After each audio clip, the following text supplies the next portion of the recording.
Welcome to the Black Sparrow Media Internet Broadcast Network.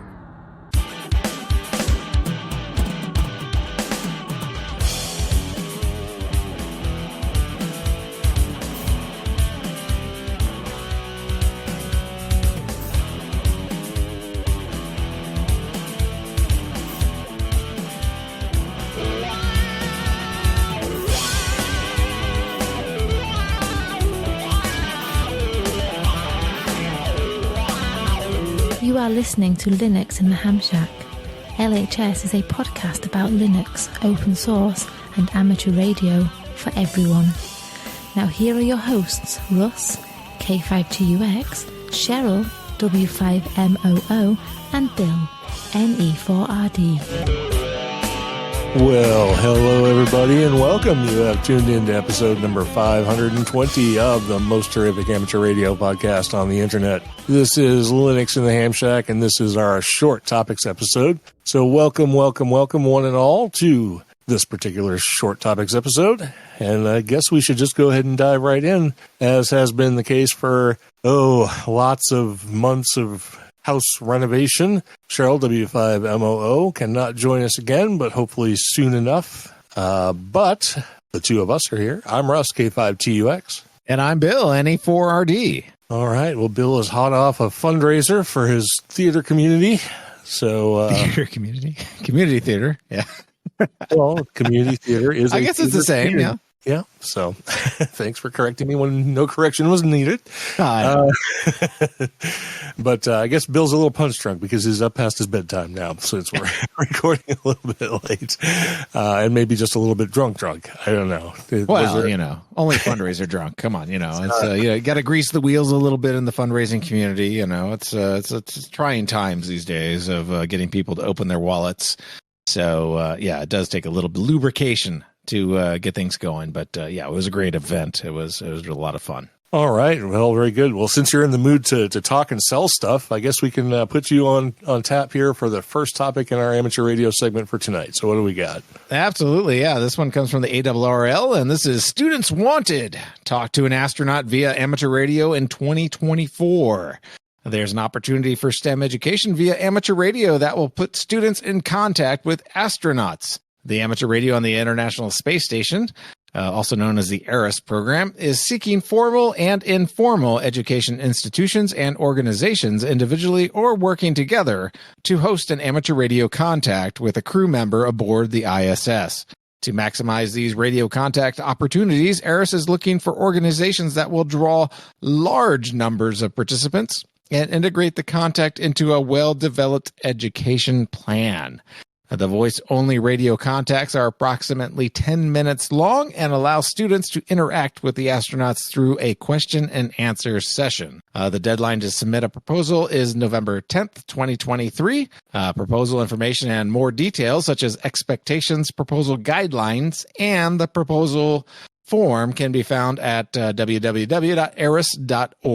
And of course, I said it already came from the ARRL because I was really short on finding news this morning. And having done the ERAS program before, it is really a bit of labor to get it going. There's a big set of forms you have to go through. And our event that we did at ERAS with was, of course, I'm going to mention again, sorry, the K2BSA, back at the World Scout Jamboree. And actually, we did it at the National Jamboree in 2017 as well, but that didn't work out due to scheduling. But yeah, it's very complicated. And in our instance, we actually didn't know who the scouts were. And you sort of need to know who the youth are that are going to be involved in it, because it's all part of the big plan with it. But they'll make accommodations for you if you can deliver a quality program and a quality audience and the large numbers that they're looking for, because they need visibility on this program. And it's really a blast to do it once it's executed. It's a lot of stress for those trying to execute it on the way to that plan, but it's well worth it. So if your group is interested in it, definitely get into the program now, because this will be for the second half of 2024. It looks like, this would be the application form for the last half of 2024. I think that was outside of That was in the notes originally. So you might have edited that portion out. But this will be for context, I think, between July and December of 2024. So this gives you plenty of time to prepare for your event. All right, very good. Well, I did edit some of the stuff out because, you didn't edit anything out. And if I read the whole story, we'd have been here all night. But at least that was an important detail, though. Well, it's kind of an important detail, but that's why we have links in the show notes. So if anybody needs to know those details, they can always look up the rest of the story, as Paul Harvey would say. Yeah, I was about to say, isn't that Paul Harvey? And the rest of the story. Very good. So this next one kind of irritates me. So I'm going to go ahead and read it. But comment deadline set on proposed 60-meter band changes. A public period is open until October 30th, 2023 for radio amateurs to comment on proposed changes to the 60-meter band. There's probably radio amateurs in the United States that don't even know there is a 60-meter band, but there is. The ARRL and members are urging the Federal Communications Commission, I can't do that one, FCC. Yeah, that would go back. To continue the existing use of the band. The ARRL, or the RRL, is encouraging support for the current 100-watt ERP power limit instead of reducing the power limit to 15 watts EIRP and continuing secondary access to the current channels. An opportunity to reply to comments ends on November 28th. Comments should be submitted in FCC docket WT Whiskey Tango 23-120. The FCC also seeks comment on whether the existing channels should remain allocated to amateur radio on a secondary basis and whether the power limitation should be expressed as EIRP, as the WRC 15 recommends, or as ERP, as in the current rules, which seems silly compared to the rest of the stuff, but I don't know. I don't like the fact that 60 meters, at least for amateur radio use, is channelized. I think we should just get Spectrum.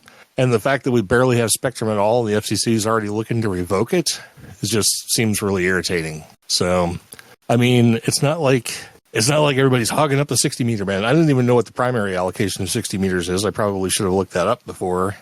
That's the government. Oh, well, see, there's the rub, right? So, it's their band. We're just using it. Yeah. Yeah, we're secondary, but I mean, we're using 5 little channels on 60 meters. And I got to tell you, I really like 60 meters, especially working FT8 on 60 meters or PSK 31. It's a good band. It's like it's around longer in the day than 80 meters, and it's just as quiet. And it's not packed up like 20 and 40 all the time. So I find it a really, really good operating band. And especially, sort of in the late evening through to early morning, 60 meters is really good. So I think sounds like 30 meters. Yeah, it's a lot like 30 meters, actually. Especially if you're really going to use digital on it. I mean, the government has their case. Well, they could just open it right up and we can have all the, Yeah, I hope that enough people put in comments and that just nothing changes. I know we wanted, I think this is a proposals that are, from the WRC 15. So those are years, people.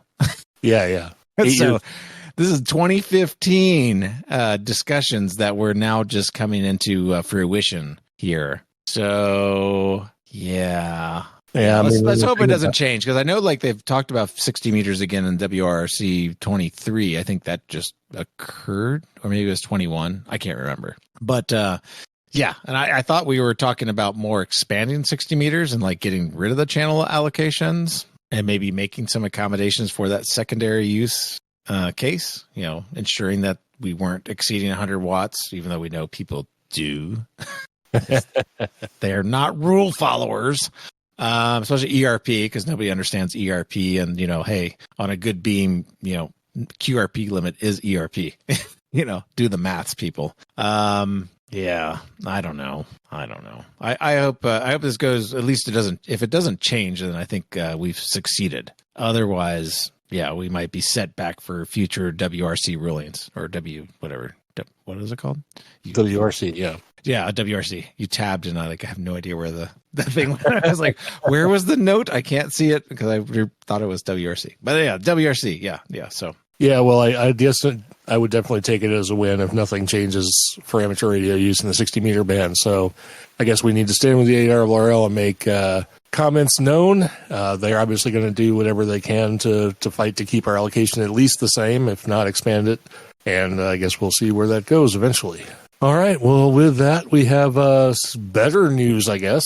And this actually happened at the out in New Mexico. I really want to get back to this event, not for this reason, but it's just a really cool event. So, what do we got?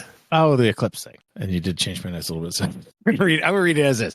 After eclipse, NOAA prepares for enhanced solar observations. As the annular solar eclipse drew widespread public attention, the National Oceanic and Atmospheric Administration leaders gathered at the Albuquerque International Balloon Fiesta were considering their own solar observations. Solar activity affects satellites and terrestrial infrastructure like the power grid. We're evolving technology at an extraordinary pace, end quote, Bill Murtaugh of NOAA said. Quote, When we introduce new systems, new technologies, new processes, we often introduce I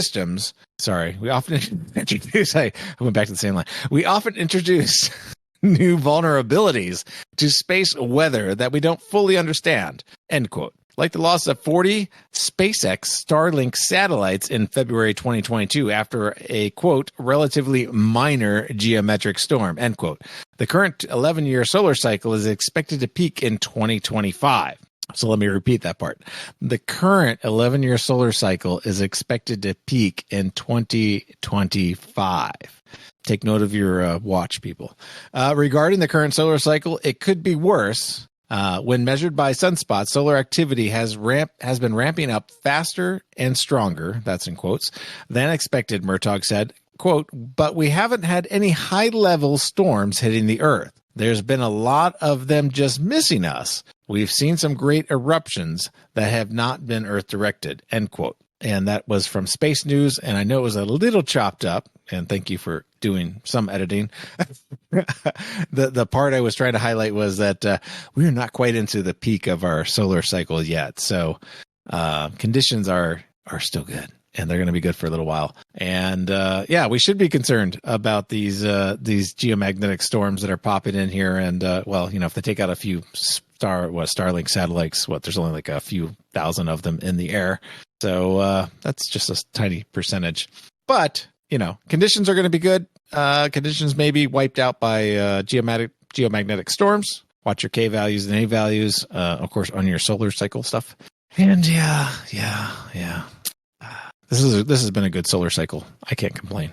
Yeah, and actually 10 meters was kind of really hopping, banging today since I've had my antenna up for the first time in many months. So, but we'll talk a little bit more about that later on in the show. So let's switch gears for a minute from amateur radio topics to open source topics. And the first one we have here is understanding the Cyber Resilience Act. The Cyber Resilience Act was introduced by the European Parliament in September of 2022. Its purpose is to establish cybersecurity requirements for devices and software marketed in the EU. EU. Everybody who plays... we're supposed to be doing that, so...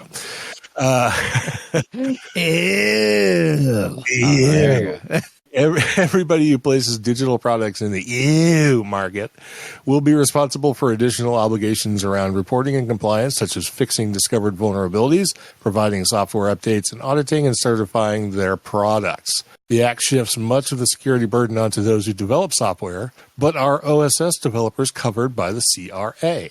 You can follow this checklist to see if the CRA, the CRA, affects you. If you are an individual developer of OSS, you are probably excluded from the CRA requirements, even if you occasionally accept donations. But if you regularly charge or accept recurring donations from commercial entities, for example, if you do open source consulting, you'll likely be covered.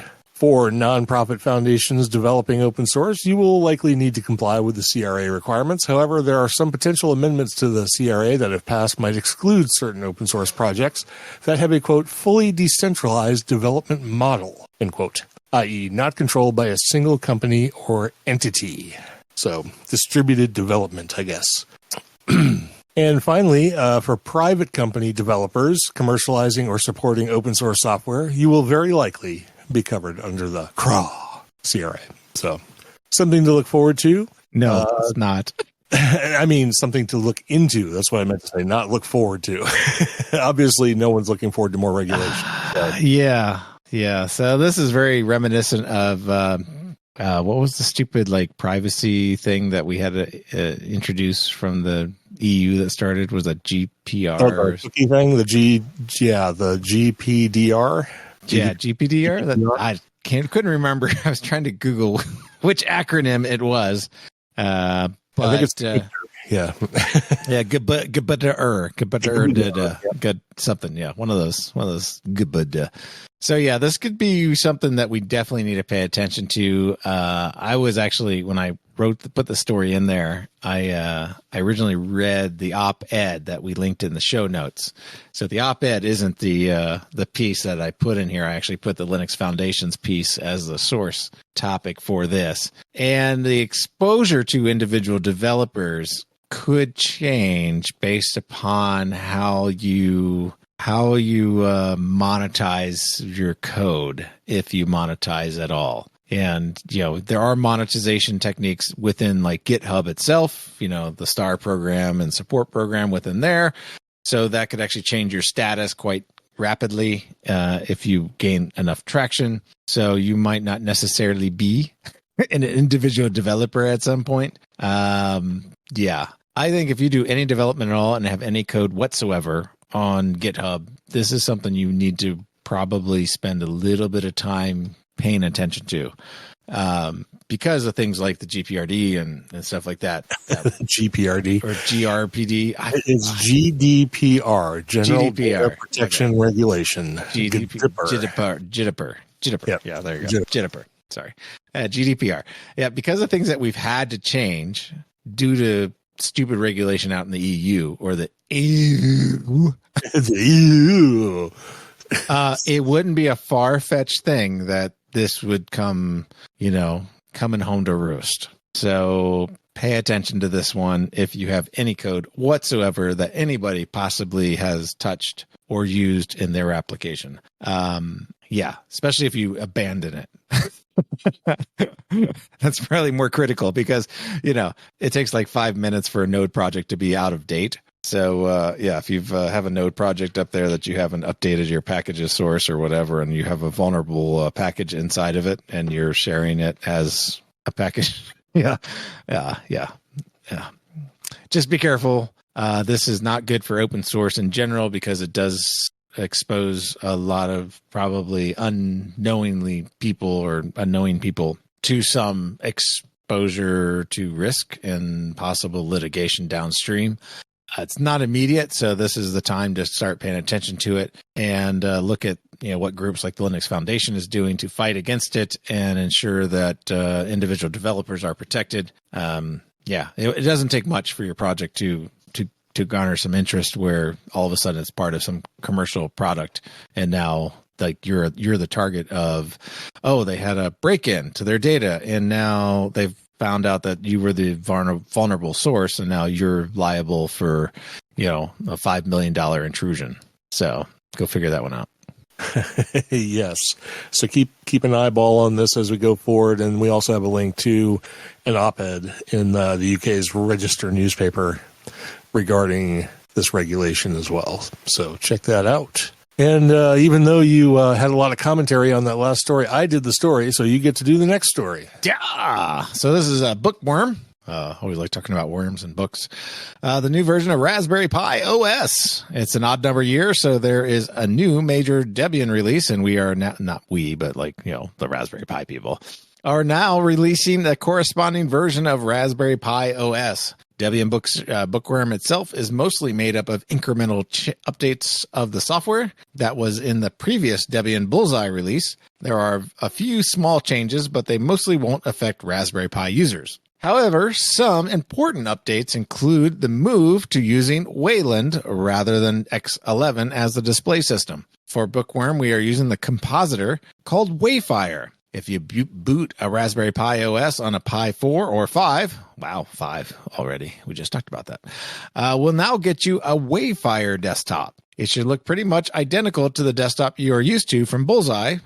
Pulse Audio has been replaced with the newer Pipewire audio system. It manages Bluetooth audio devices better and is designed to operate better in the more secure Wayland environment where applications are isolated from each other. Network Manager is now the default network controller for Bookworm, which adds a bunch of extra functionality, including the ability to connect to hidden wireless networks, to connect to VPNs, and to use a Raspberry Pi as a wireless hotspot. It also includes a lot more customization options for those who wish to fiddle with the nitty-gritty of their network connection. And this came from raspberrypi.com. All right, very good. Yeah, nothing to add there. What's that? It's a pretty general information thing, hopefully that works good. Can't imagine it not being fine for Raspberry Pi. No, it's probably getting a little heavyweight now, though. That's why they're recommending or showing them using it on a 4 or a 5. They're probably sort of getting to the point where they're going to start ignoring the early generations of the Raspberry Pi. But, I guess the 5 is out now. I don't know if they're available, but somebody's got them because I watched some YouTube channels and I've seen reviews of them, so I know they're available someplace. Can you do wiggly windows? That's what I want to know.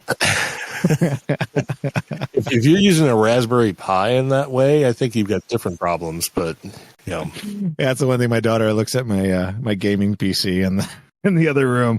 She's like, I want my Windows to do that. And I'm like, well, you can't run Windows then. Like, darn it. So. Yeah, exactly. All right, very good. So new software, Debian 12 for the Raspberry Pi. Excellent. I guess Debian 13 is going to be called Trixie. Is that right? I think that's the next version. So I've been going back trying to remember who Trixie was from the Toy Story movies, and I can't remember who it was. Was it his sister? I don't remember. Trixie. I remember the character. So I don't either. But they're all named after characters from Toy Story. So I don't know who Trixie was, but somebody out there knows. So anyway, the rhinoceros, what do you call it? The Triceratops. Oh, the Triceratops. Her name was Trixie. Okay. Yes. Very cool. Now I know. So next on the list of open source topics, we have Because You Can, Linux on an Arduino Uno. And again, this always comes with a caveat. Just because you can doesn't mean you should. There are a few quote-unquote will it run tropes when it comes to microcontrollers. One, for example, is will it run Doom? And also, will it run Linux?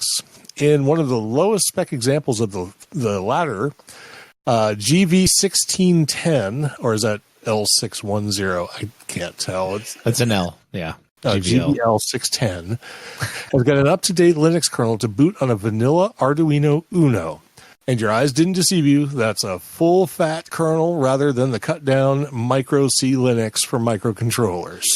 Those of you who've been around a while will probably have guessed how this was done, as the ATmega 328 or ATmega 328 in the Uno has no MMU and is in no way powerful enough. That's a typo for this job. Cut and paste. Yeah. It's running an emulator, in this case, just enough RISC-V to be capable. As you might imagine, it's extremely slow. And when I was reading extremely slow, I was thinking slow, but I wasn't thinking as slow as it indicates in this next sentence. You'll be waiting many hours for a shell on this machine. The code is written in pure AVRC. Instructions for compilation are provided. Storage comes from an SD card, as the ATmega's meager 32K is nowhere near enough. If you're having a bit of deja vu here, we don't blame you. This one is reputed to be worse than the famous 2012 quote-unquote worst PC ever, which emulated ARM instead of RISC-V. Thanks, Electronics Boy, for the tip, Bill says. Who's Electronics Boy? Oh, that was in the Hackaday article, sorry. Oh, that was in the article. Okay. I thought that was your comment, but no. Okay. I just thought the story was funny. It is funny. Many hours to boot a shell. So, yeah. Can't see anyone actually doing this, but I guess proof of concept has been established. And this, of course, if you hadn't already guessed where the story might have come from, it came from Hackaday. So, I think we could. Everybody knew that before I said it. So, well, it wasn't a sales call. So, no, they're sales calls. Definitely not a sales pitch for something. Yeah. So everybody has to buy an Arduino now because they want to run Linux and wait an hour or two for it to boot. Get a shell. Yeah. So they can do LS and probably wait another hour. Yeah, don't do DF. You might as well just power it off. Yeah. So let's move on to some Linux in the Ham Shack topics. And we have one official topic and one sort of unofficial topic. So we'll let Bill handle the official topic. Yeah, the official one. This is the latest OpenWebRX on Raspberry Pi 4 is excellent, according to Peter Marks. Peter Marks, who's Peter Marks? I don't know. I just saw his blog article, so I thought I would enter it in our notes here because I'm kind of interested in OpenWebRX, and I noticed that they're definitely actively developing it. The latest release for Raspberry Pi was from just a week ago. So at least the build is. There's been commits that are within the last 4 days, so that's even better. But anyway, Peter Marks writes in a recent blog post, with a little travel on the agenda soon, I thought I'd run up the OpenWebRX on the Raspberry Pi 4 in the shack. The simplest approach is to download the pre-made SD card image and boot from that. Getting started with the OpenWebRX using the Pi image is a bit mysterious. There's a setup guide, but I couldn't figure out how to log in. They say, quote, the default user Pi no longer exists. Please use included agent. What is the, quote, included agent, end quote? My Pi is headless, so to get it on Wi-Fi network here, I had to use the Raspberry Pi Imager, which let me set a user and password and configure the Wi-Fi. Once logged in over SSH, I created an admin user for OpenWebRX with sudo OpenWebRX, admin, add user, admin username. If I edit the var lib OpenWebRX settings.json file directly, I found that it would be overwritten unless I forced a restart of OpenWebRX with sudo systemctl restart OpenWebRX. Anyway, all good in the end. It works very well on a Raspberry Pi 4, and it's great to have FreeDV, M17, and DMR all built right in. That's right. All those decoders are built right in. So yeah, the OpenWebRX version is pretty good, and I was interested in this particular article because I also wanted to kind of wrap up my projects with my all my dongles that I have here. And put one on the dongles. Yeah, I always walk around with my dongles hanging out, and yeah, I wanted to try getting the ones I have on the air, and then I also want to get the K2BSA one on the air with a K2BSA URL. So I'm very interested in this project, and Marksy, thanks, Marksy's Musing on Technology blog. Thank you for tapping me in the head on this OpenWebRX thing once more. So we'll be looking at it shortly. All right, sounds really good. I do have a spare Raspberry Pi here somewhere, and I could probably, I've got an antenna I could hook that to and give it a shot, see how it goes. I'd like to try it myself. So, mine will go on a B-Link, so it'll be a beefy boy computer, big bad boy. Yeah, just a mini computer, but like not mini in stats. All right, and our sort of unofficial topic, which is basically just a way to roll in a sort of callback to what we talked about in the last episode with Ubuntu 23.10 being released. I powered on my Shack PC today because I wanted to get it back up and running since my antenna is finally off the ground and back in the air. And discovered that there was some sort of thing that happened where it couldn't establish user sessions anymore, and so I was not able to log in. And rather than try and troubleshoot it, I figured I would just go ahead and back it up and reinstall the whole thing using Ubuntu 23.10 since it was released just a couple of days ago. So I started the whole process, got the USB stick. I didn't bother with the Ventoy thing on this particular instance because that's outside with a different computer, but I just downloaded. Well, I went to download Ubuntu 23.10 and found that I couldn't. And I was like, that's weird. I thought they just released it. Well, it turns out they did, and then they had to quickly unrelease it because some bad actor somewhere who's a community participant, community developer, or community maintainer for a part of the Ubuntu code slipped some malicious and racist, I gather, anti-Ukrainian rhetoric into the internationalization files in Ubuntu, they got rolled into the distribution and released. And I guess Ubuntu or Canonical found out about it quickly and pulled it down, and I guess they're working on it. There's supposed to be a new daily build that fixes the problem released as of this recording, and they said that within a few days they'll be re-releasing it, and there'll be a new version of 23.10 to go with. So I had to go with our lowly old Linux in the Ham Shack distribution 2204 Ubuntu LHS. So I went with that. I did upgrade it to 2304, and all of that is working good. I just have to reinstall the software and get the all the config files reestablished, but I should be up and running in the next day or so. So all that is good. The only thing that is still kicking my butt on this thing is trying to figure out how to get Barrier to start before the login screen. If you Google for this, there are 20,000 different ways to accomplish this task, and not one of them actually works.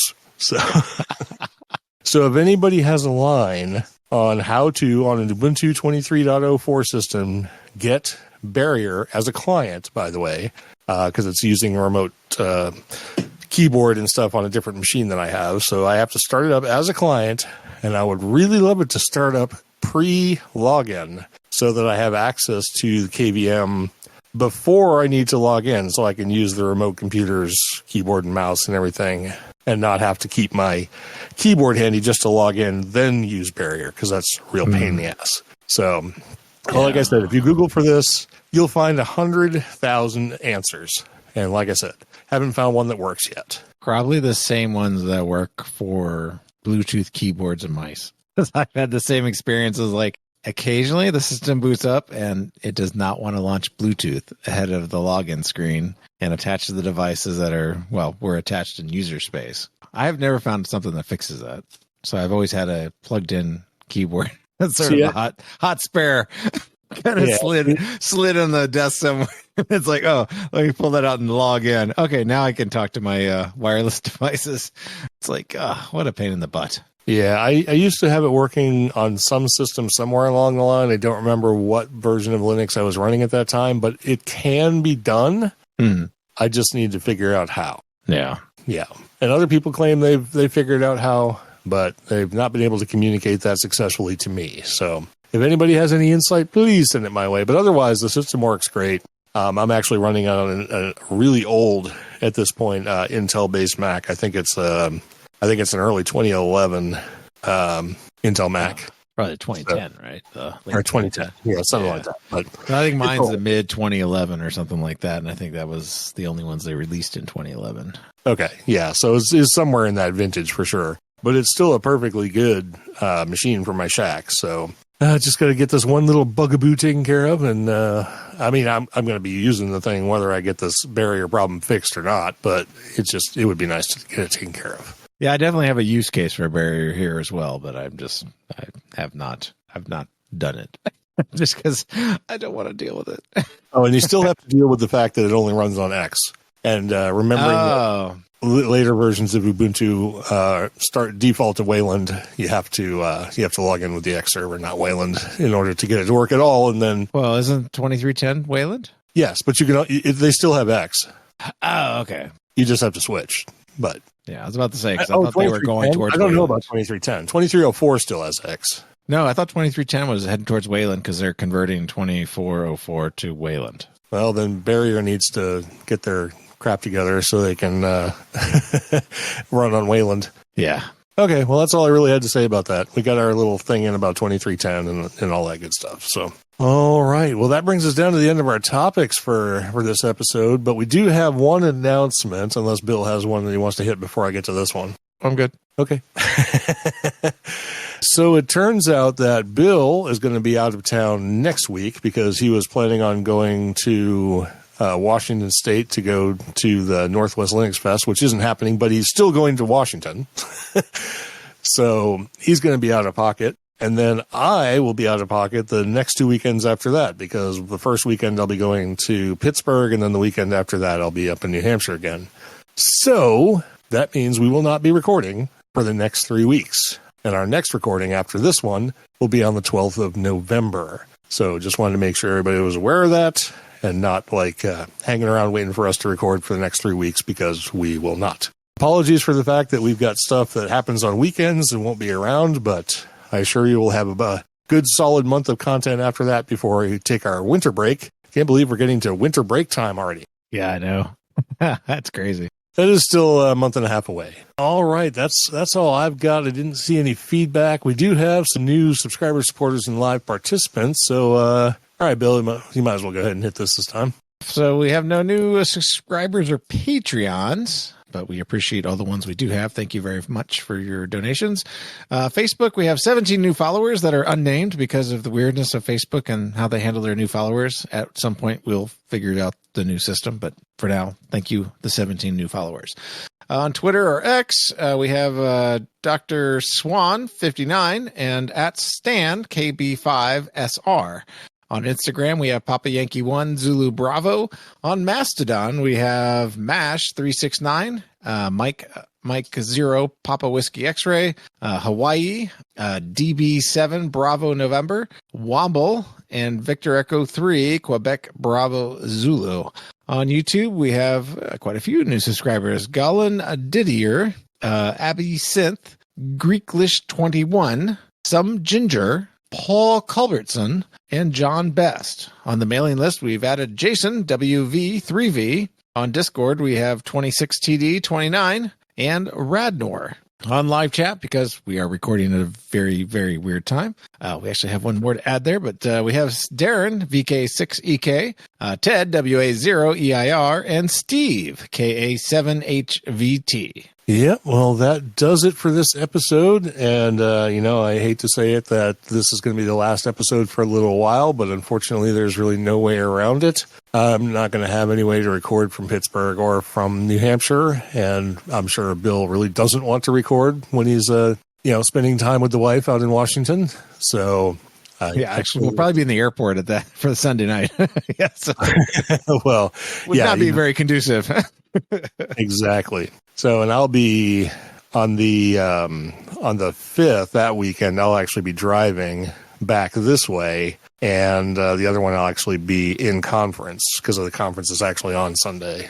Well, Sunday, Monday, and Tuesday. So, yeah, so it's just not really going to work out. So, apologies that we're going to have this sort of unexpected time off, but we hope you'll come back on the 12th, and we'll have new episodes then. And in the meantime, we hope you have a great 3 weeks. Hope you enjoyed this episode. Thanks to everybody who listens and to those who support the show. We appreciate each and every one of you. And with that, I guess we will go ahead and wrap this one up and let you go on about the business of your day. This has been episode number 520 of Linux in the Ham Shack. And for the on assignment Cheryl, W5MOO, I'm Russ, K5TUX. And I'm Bill, NE4RD73.